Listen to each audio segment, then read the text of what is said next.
Regarding networking, I do think that a lot of times our students have this concept that like they need to be their best professional selves and talk only about like their data visualizations or, their public health policy knowledge or whatever it is.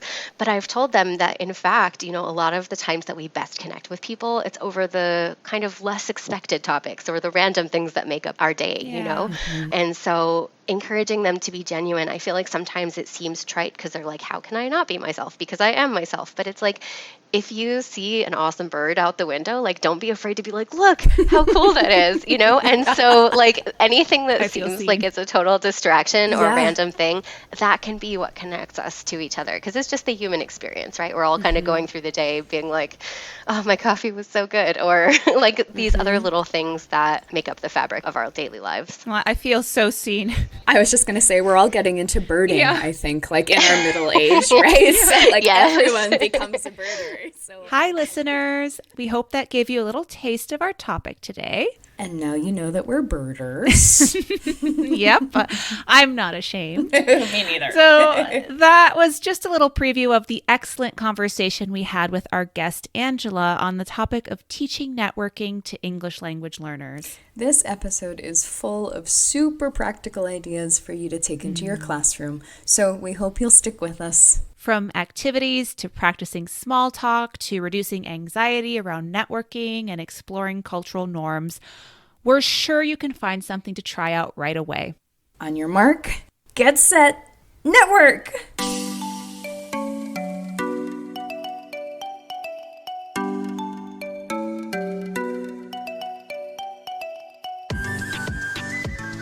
Hello, and welcome to the Teacher Think-Aloud podcast, a podcast for reflective practice for teachers of English around the world. I'm your co-host, Shay. And I'm Anna. Let's hear about Angela. I'm Angela Tribus Ramos. I use she series pronouns, and I currently work at Brandeis University, which is just outside of Boston. I've been here for about 7 years working with English language programs, and I've supported students from undergrad all the way through PhD programs and visiting scholars, but right now my work is really heavily focused on supporting grad students. Prior to this, I was actually a Peace Corps volunteer in Costa Rica. I had a lovely experience there, but as I said, right now my main job during the day is supporting graduate students with their oral communication skill development. From there, we dove into our usual icebreaker. If you could spend 30 days learning anything, a new skill, it doesn't have to be specific to teaching. I actually am more interested in kind of out-of-the-box ideas. What would you go after? What would you want to learn? Oh my gosh, that's such an amazing question. And something that comes to mind right away is that I would really love to invest those 30 days in some kind of athletic skill, because that's something that I haven't really pursued in my life. Like, I've dabbled in skiing and taekwondo, but I've really never developed, a serious skill in any of those areas. So maybe like Irish dance or another kind of martial art or something. Those are some things that I would really love to like invest time in. Yeah, if you give me 30 days and you're like, you can go to any camp you want. Yeah. I would go to like probably Irish dance. Oh, that's my so gosh. cool. What an amazing answer. Yeah. Well, thank you, Angela, for playing along there. So I will give just a little bit of a background. I met Angela at TESOL 2023, right, which was in Portland. And your session was, if I remember correctly, it was on the very last day of the conference, and it was one of the last sessions, like the last time slot. Is that correct? It was. Yeah, you're right. And so, as everyone is sort of mulling about and thinking like, oh, it's time for a cocktail, you had a packed room, Angela. It was amazing, but it was a brief presentation. And if I remember correctly, you shared, I think it was 10 different things that students should consider for networking or something along those lines. It was chock full of just great tidbits. And I actually went because I will admit here in a state of vulnerability that networking is just not my favorite thing. And so I was like, maybe there's something I can get out of this. So let's dive in then to, what we're here for, which is to talk about networking and English for networking. So if you could tell us a little bit about who you're teaching, why you're teaching it, what does networking mean in your mind, and English for networking. So share a little bit about that for us, if you will. Yeah, sure. I really appreciate that you were there kind of for yourself as well, because I think a lot of people think of it as this very like high power business skill, but actually it's just about connecting with the people around us. And it's not to treat every interaction as something transactional, but to recognize that there's value in every conversation that we have, whether it's personal, professional, educational. No matter who we're speaking with, there's something we can gain and something we can offer. So that's kind of like my starting place with my students. Try not to think of it as something intimidating, rather think of it as an opportunity and recognize that everybody is as nervous as you. It's hard. And it's even harder for our students, for our English language learners who may have some additional questions about what is culturally appropriate in a particular context. So the students with whom I work on a regular basis, as I mentioned, are graduate students. At my institution, we have several different graduate schools within the university. So my students at the International Business School, the Heller School of Social and Public Policy, and the Graduate School of Arts and Sciences all have kind of different needs depending on their discipline, right? So when I'm talking to my students at the business school, for example, they may be a little bit more focused on thinking about what it looks like in a business context versus in the humanities. People may have a different vibe or a different focus. So it is important for them to get a sense of like what their program of study context actually looks like. But in general, when I talk to my students about networking, we always start from this place where you think about breaking the ice, getting in, how can we do this? And a couple of tips that I have for that early stage are, first, offer something that others can build on, right? So if you introduce yourself, give not only like your name or your institution, but where you're from. So I often use the example of like, I'm Angela, I teach at Brandeis, which is just outside of Boston. And maybe people are not familiar with Brandeis, but they may know about Boston. Like it's so beautiful in the fall, or you really have an awful lot of Dunkin' Donuts locations. Yes. We're all from New England, yes. Yeah. Oh, yes. We all get it, yep. Yeah, it's everywhere. And so offering something that people can build on, and then also being on the lookout for what other people share. If they say, I've just arrived, you might say, oh, where are you coming in from? Or try to build on whatever little thing that they offer. And then the other thing at that point at getting in is, as I said earlier, have a back pocket question or a question that you've prepared ready to go. So I tell my students, if you're feeling nervous, think about the context, think about who you're going to be speaking with, and plan a question that you can ask everybody. Like, how's the semester going so far? Or have you ever attended this event before? And having 5 or 6 or 7 words ready to go that you can do even if your brain completely freezes, this can be a great way to reduce some of that anxiety around getting the conversation started. And that's often the hardest part. If you're at an event where networking is happening or small talk is required, then really feeling like you're ready to start can be half the battle.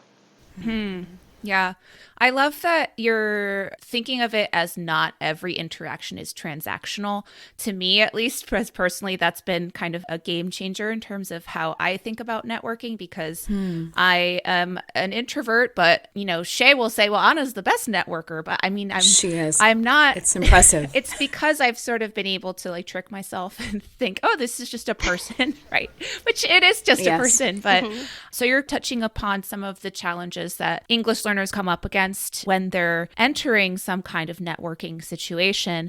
Could you expand a little bit more on what you do to build their confidence, bring that anxiety down, and also, specifically overcome some of those language specific barriers that they might encounter? Yeah, sure. So something I actually start with is paralanguage. So when I do workshops or lessons on small talk, I talk with my students about some of the social cues that we use, like making eye contact, making physical space for others to join our group, and then practicing like when there's a lull or a break in the conversation, introducing the new person or filling them in on what you were talking about. So we actually go through the physical process of practicing what that looks like.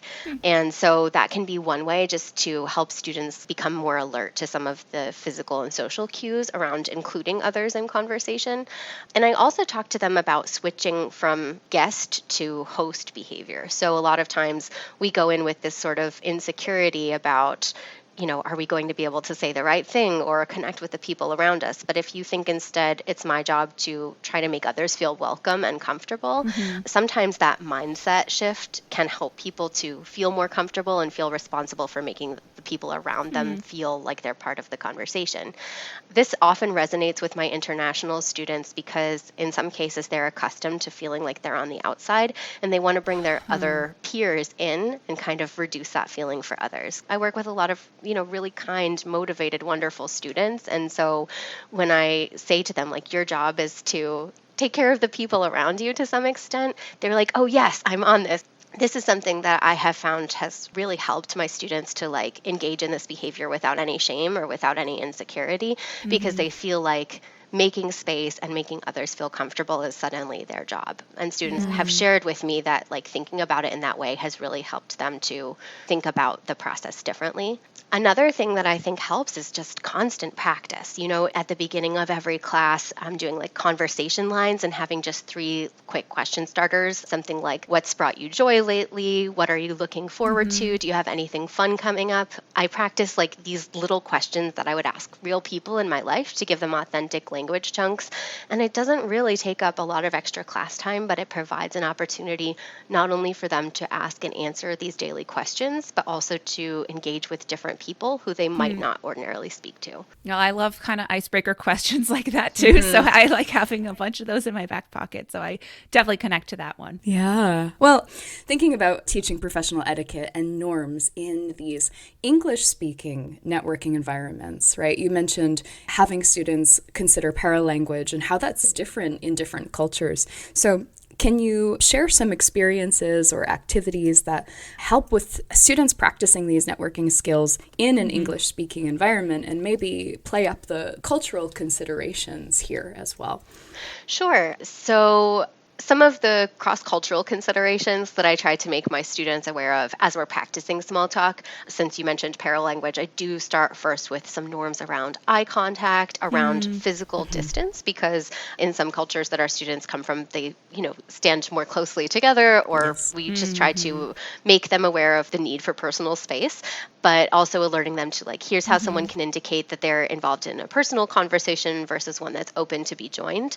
So looking for opportunities to speak to somebody, seeing someone who's on their own or who, doesn't look like they're currently engaged but might like to be involved in a conversation is like a first step when you're thinking about who am I going to network with now. And then I do speak to them about some of the things that we tend not to discuss in small talk or follow-up questions. So for example, in the US American culture, we don't ordinarily ask people about like marital status or children or income or, there are some topics that our students in their home culture may find a totally acceptable topic of conversation. But I often share with my students, if somebody mentions, for example, that they have a child and they seem eager to talk to them, then it may be okay to ask 1 or 2 follow-up questions. However, if they don't, then that's not something that we typically ask people about. We also talk a little bit about how the questions that we ask can convey a genuine interest. A lot of our students have come to understand that how are you can be kind of a greeting without necessarily a deep interest in knowing exactly the real state of someone's being. But if we say, how have you been lately? What have you been doing recently? How are you feeling about this? Then that reflects kind of a deeper interest in actually understanding the nuance or the context that the person is experiencing. So Shay, you mentioned that you've been studying Mandarin, and I know one of their sort of small talk or greeting questions is like, have you eaten yet? Reflecting like not necessarily a genuine interest in if you've eaten or not, but sort of a cultural way of asking, are your needs met? Have you been taken care of? Like, is everything okay? And so in the same way that if someone says, how are you? We say, oh, I'm doing well. Thank you. I'm doing fine. Even if your day is like maybe not going that great, you don't get into it. And they're like, yeah, I've eaten, even if they're starving. But it's just sort of like a parallel way of asking. But we go through some of the ways that we can ask that are genuine. And we also talk about some of the boundaries and how we can keep the conversational professional, or even if it's personal, non-intrusive. So those are some of the ways that we talk about the specific language that we want. They give them, specific phrases or questions that they can ask.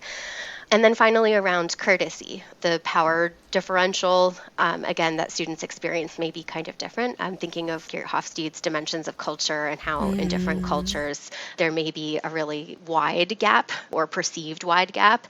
But ultimately, I tell my students, if you're in a networking context, people ultimately hire or connect with people that they want to work with or whose company they enjoy. So it's important to be courteous, to keep your language clean, to be an active listener, and to really show respect for the other person. But you don't need to be excessively deferential, because that's not really the case, particularly for graduate students or others who are going in at a professional level. They're going to have a more collegial relationship with the people around them versus something that may be that dramatic hierarchy that they may have experienced in their home culture. So those are all some topics that we hit on as we get into this topic. I love the fact that Angela brought up Hofstede's cultural dimensions. A woman after my own heart. Yeah. If you haven't heard of Hofstede before, listeners, this is a great reference to have in your back pocket. Hofstede first came up with this framework in 1980, and essentially what it does is provide a way to understand how culture impacts the values and behaviors of the people who live within that culture. And it essentially boils down to 6 dimensions. Power distance, which is what Angela is talking about, individualism versus collectivism, masculinity versus femininity, uncertainty avoidance, long-term versus short-term orientation, restraint versus indulgence. And is that it? Did I forget anything? No, I think you got all 6 of them. Oh, yes, sir. We'll share a link to an overview of these cultural dimensions in the show notes, listeners. Yeah, and the important thing here is that all of these different aspects of culture play into these cross-cultural interactions, the networking Angela is talking about. Let's hear more about how she supports her students. The one that resonated with me most was asking about marital status and all of that. I've had experiences in other countries where you get asked right away if you're married and if you have kids, and why not? If you don't, if you aren't. Love that one. And why not? Like, you're in your 30s. What's going on? But that's, either direction, right? We need to be aware of that. So I'd be interested also in, do the domestically based students, if they have any kind of training as well, going into network with others who are from other cultures. I mean, obviously you're teaching a wide breadth of different nationalities that come into your classroom. So you're probably dealing with a lot of really nuanced differences. I'd also love to add that we do have a working group at my institution that tries to promote pathways for social justice for international students. And one of these ways is trying to make domestic students more aware of how they can include their international students. Because a lot of it is well-intentioned, but doesn't have the greatest outcome. Like, they'll take on a heavier burden of a shared group project assignment because they think it's easier, but then it deprives our international students or multilingual learners of the opportunity. Something that I've been doing lately is coaching my students. There's a feature called Name Coach. I'm not sure if you have seen this, but it's a little insert that you can put into your email signature that has an audio button, so it lets people sort of practice the person's name. And we have found that for faculty and staff who feel more comfortable saying their students' names, they'll call on them more frequently. There's higher participation. There's a lot of research out there that suggests that name awareness and name fluency can really increase opportunity for participation and sort of inclusive practices. So while I don't want the burden to be on our international students, something I've said is invite people, say, if you forget my name, please ask me again. It's no problem. Trying to reduce that shame, because a lot of times people hear the name and it goes in one ear and out the other because it may be a totally different phonetic system or something that they're not accustomed to hearing. So just kind of, I know that historically there's been this kind of practice where if we don't know something, we kind of sit quietly and hope that eventually it'll hit. Like, we smile and say nothing. But I often advocate for honesty. If you don't know something, ask something. And I tell my students, if you're not sure if something is appropriate, ask. Is this okay? Would it be all right if I ask this? Is this comfortable or not comfortable? Because that's the only way that you can really know in a particular context or with an individual person. And I also say that there's a lot of space across society. Just because somebody is from the U.S. or living in the U.S. doesn't mean that they share the feeling with their neighbor about this particular topic. And so, I just try to provide guidance on giving feedback that will make the space more comfortable for everyone. Yeah, there's so many just small ways that we can kind of just shift the way that we're interacting with other people, shift the way that we are thinking about ourselves, bringing in that kind of humility of not knowing and forming better connections that way. And I just kind of want to sit in on one of your classes because they sound amazing. Thanks. But are there any kinds of specifically activities or exercises that address one of the different areas that you just told us about? Are you doing role plays? How are you targeting some of these skills? Yeah, so as I mentioned, there are some specific tools or activities that we use. And so I do have students practice this. Like, as I mentioned, the conversation lines are one way. When it comes to departing a conversation, I'll have students write down what their specific objective is, because some of our students are going to networking events and career fairs, and like they have a very specific goal in mind. They either want an informational interview to learn more about their field, or they want an actual interview and hope they can be directed to some job opportunities. So I tell them to kind of define their objectives to help guide the end of the conversation, because you can have an amazing conversation, but if the ending is awkward, people are left with the awkward feeling instead of all the power of the things that you talked about. So working on that strategy, like first acknowledging value, like it's been so wonderful to speak with you. Thanks so much for your time and insight. And then the ask, may I follow up by email, or could you please tell me who I should reach out to about future opportunities. So we work on the specific language that they need to achieve their desired outcome. Another activity that I really like is something like conversation dominoes. And so essentially this idea is to help students ask a follow-up question no matter what the topic is. So for things like getting a conversation started, concluding, these are things we can practice ahead of time. But we don't always know what the other person is going to offer. So an important skill to build with our students is asking follow-up questions on any building block or anything that comes up. So this activity of conversation dominoes is essentially, first you'll need some popsicle sticks, draw a line down the middle, and then on each side, you write a topic. So it can be education, rest, society, math, AI, consumer habits. And then you divide these popsicle sticks evenly among the participants and start with one in the middle. So let's say that we start with family and nutrition in the middle. Then I would connect maybe nutrition and education. And I connect these two things to each other. And I talk about how those two topics are connected. And the next person offers a follow-up on what I've said. So if I say something like, nutrition and education are connected because when we understand what nutrients are in our food and how they fuel our bodies and meet our needs, then we're better able to take care of our health. And then the next person might say something like, oh yeah, I've been reading lately about blueberries as antioxidants. Or they might ask a follow-up question like, what are some of your favorite nutritional snacks? Or whatever it is. You can ask or add anything to the conversation. And of course, this works for students across a variety of proficiencies because the answer can be as simple or as complex as your students' abilities allow. I love that so I love much. that. Yeah. I'm like, I'm going to use this. Yes. Yeah. Thanks. Well, I first saw this activity with one of my teachers when I was in Peace Corps. During the pre-service training part, you have language instruction for the language of your host country. And so I have to give the original credit for this idea to my language teacher. But I will say that when I've used this with students, some of the things that I really like about it are first the constraints for students to be creative and to talk about things that they really wouldn't on a daily basis. And so we often find some gaps. Anytime they are missing a word, we say, here's an opportunity. Get the word you need so you have it next time. And also to be creative about how we respond and to be really active listeners. So this is an activity that I love for building this skill. It's great for conversation and it's a great kind of preparation activity for small talk and networking. I love that the emphasis is on making connections, right? Because that is what networking is all about. And I feel like sometimes we teach our students how to talk about something in isolation, a topic of their choice, but then creating that sort of synergy between topics is maybe a gap in their education. So that's really brilliant. So thank you. And thank you to your language teacher for sharing that. I'm very excited to use it myself. And I love that it's low tech. Oh my gosh. It's like so refreshing. Well, that's the thing, like in Peace Corps, I got so used to working in like resource constrained areas. They still are some of my like go-tos, even though now I'm working with a lot of resources at my disposal.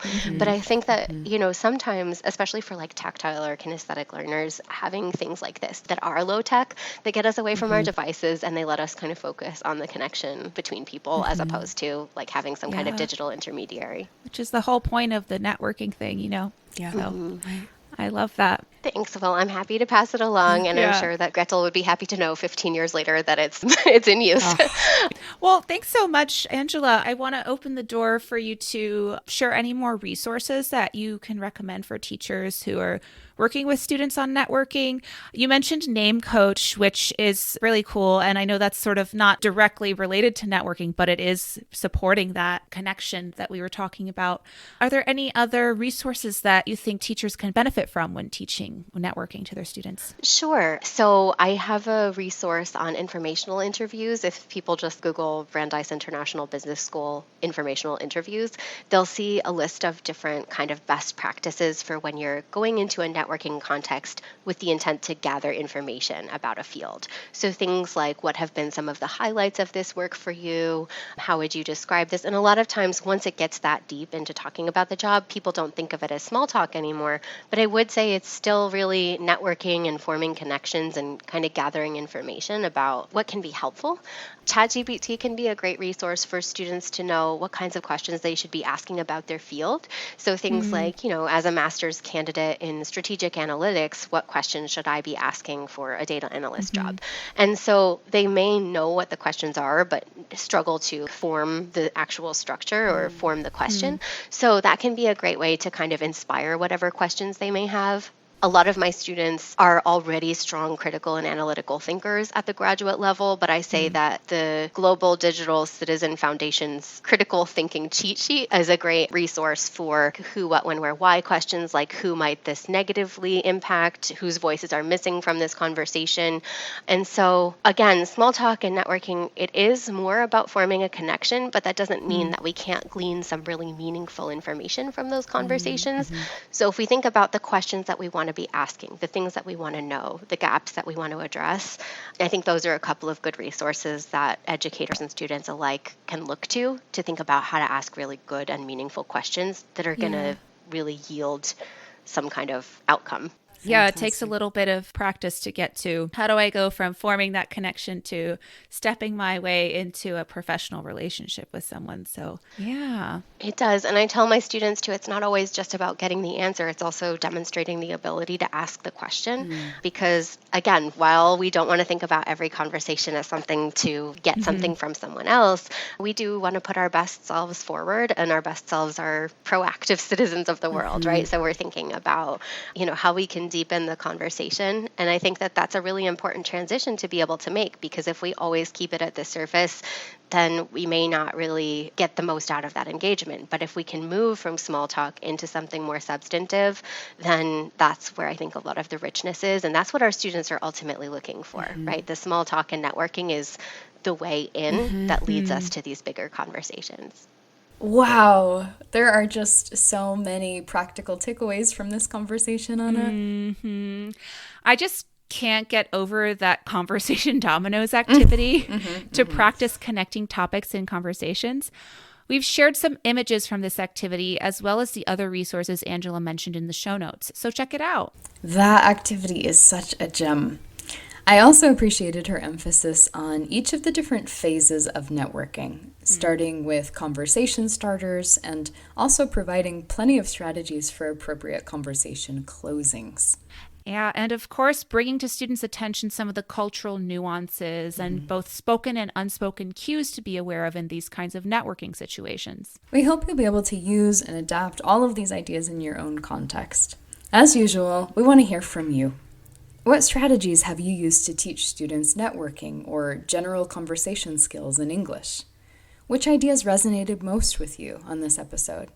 You can share with us in a comment on social media or email us at teacherthinkaloud@gmail.com. We welcome your questions, reflections, and ideas. And don't forget to like this episode, comment, and or subscribe. We want you to be a part of our community of practice. As always, friends, thanks for joining us on the Teacher Think Aloud podcast. And until next time, happy teaching. And happy reflecting.